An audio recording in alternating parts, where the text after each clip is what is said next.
केपी ओली पक्राउको विरोधमा नेकपा एमाले देशैभर चरणबद्ध रूपमा आन्दोलन गर्ने भएको छ। आन्दोलन सोचेभन्दा उग्र र हिंसक बन्न सक्ने सम्भावना पनि उच्च छ।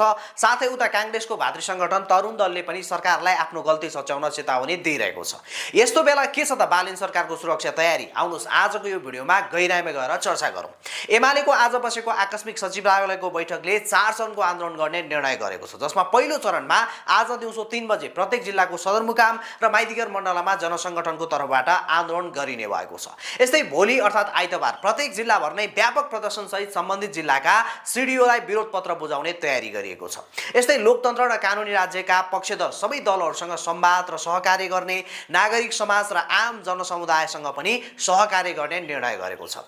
यस्तै 4 नम्बरमा गौरीबहादुर कार्की नेतृत्वको जाँचबुझ आयोगप्रति सुरुदेखि नै असहमति रहेको भन्दै प्रतिवेदन पूर्वग्राही, प्रतिशोधपूर्ण र अनुसन्धानको न्यायिक सिद्धान्त विपरीत रहेको कारण यो प्रतिवेदन मान्य नहुने र भदौ 23 र 24 गतेको घटना सर्वोच्च अदालतको बहालवाला न्यायाधीशको अध्यक्षतामा उच्च स्तरीय छानबिन समिति गठन गर्नुपर्ने माग राखेको छ।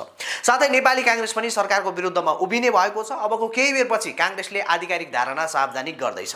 उता तरुण दलले सरकारलाई आफ्नो निर्णय सच्याउन चेतावनी दिइरहेको छ। देशैभर यस्तो माहौल बनिरहेको बेला बालेन सरकारले सुरक्षा संयन्त्रमा कस्तो खाले तयारी गर्दैछ त भन्ने कुरा अहिलेको अधिक चासोको विषय बनेको छ। हामीलाई प्राप्त जानकारी अनुसार अहिले सुरक्षा निकायलाई 3 लेयरमा विभाजन गरिएको छ। नेपाल प्रहरीलाई सबैभन्दा हाई अलर्टमा राखिएको छ, खास गरिकन मध्य प्रदेश र उपत्यकामा। सँगै नेपाल प्रहरीलाई ब्याकअप र कभर गर्न हरेक जिल्लामा सशस्त्र बललाई पनि तयार गरिएको छ।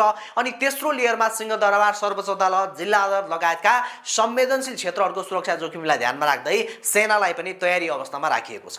यसरी हेर्दा यो पटक ठुलै आन्दोलन भइहाले पनि पहिलेको जस्तो क्षति हुने चान्स कम देखिन्छ। तर एमाले आफ्नो युथ फोर्स भोलिन्टियरलाई कुन हिसाबले सडकमा उतार्छ त्यसले तय गर्नेछ अबको हप्ता देशमा कस्तो माहौल बन्नेछ भन्ने कुरा।